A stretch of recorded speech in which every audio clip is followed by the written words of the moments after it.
Hey, good evening, everybody, or whatever time it is. I just wanted to point out there's light behind me, and half the time cars pull up and there's light in front of me. But it doesn't matter.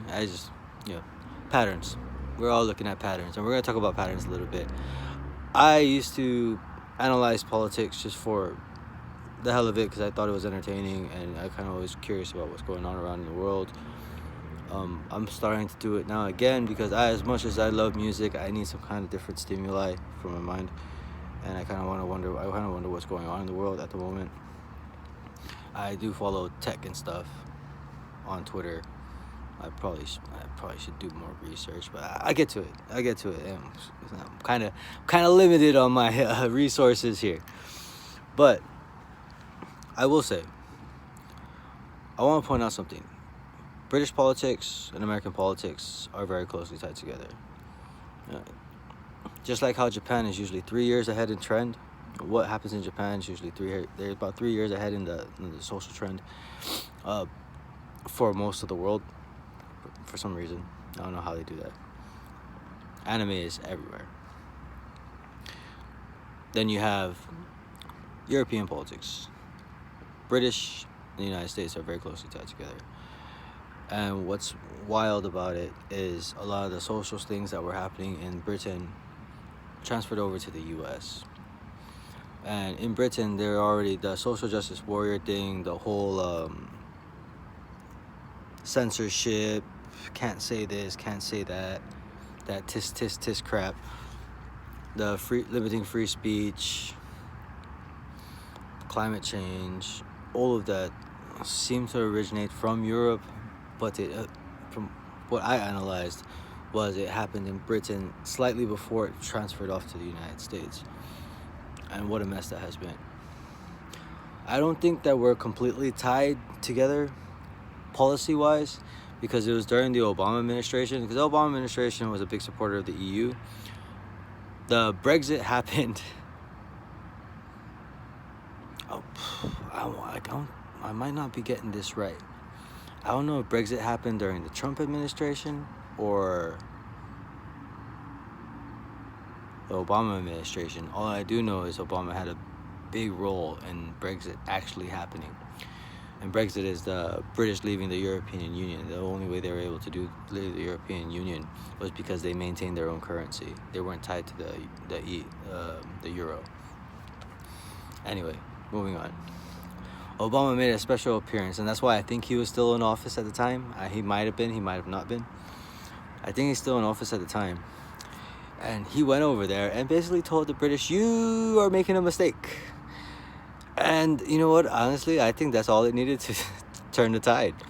Because, look, we were a British colony at one time, and I don't know if they're still salty about us beating them in the Revolutionary War.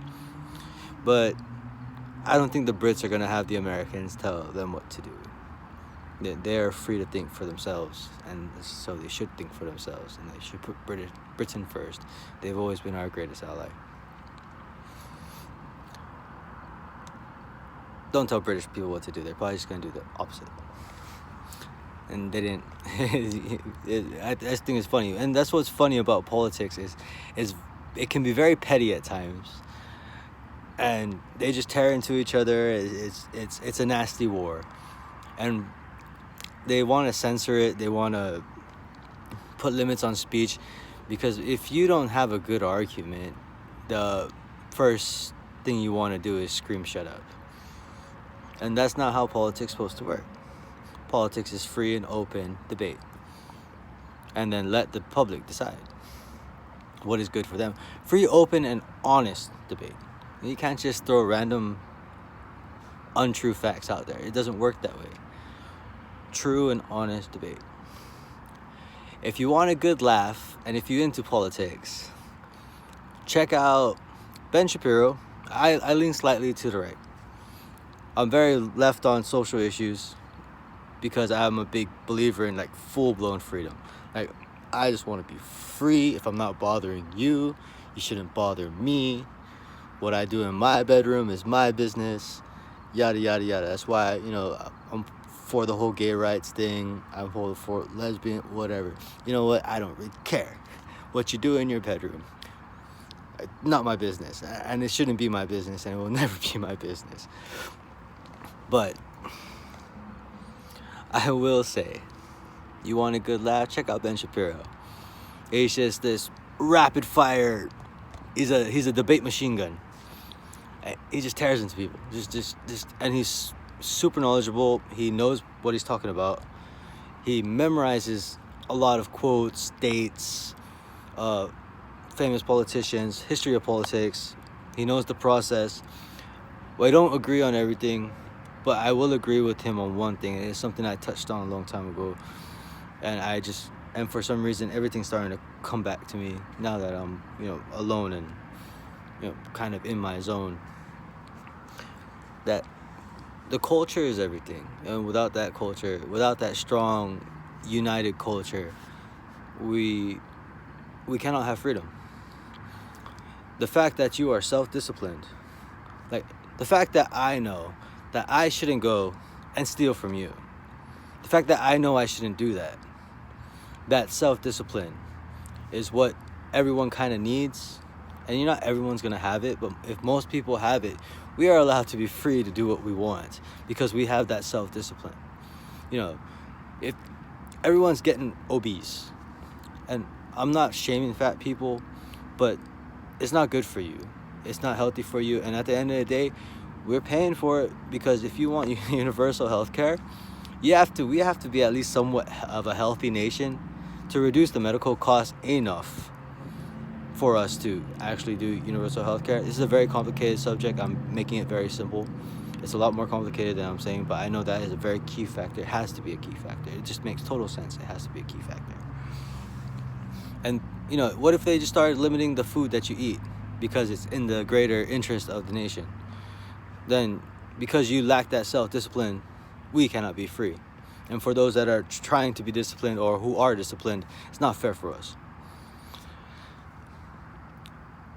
I just went off tangent.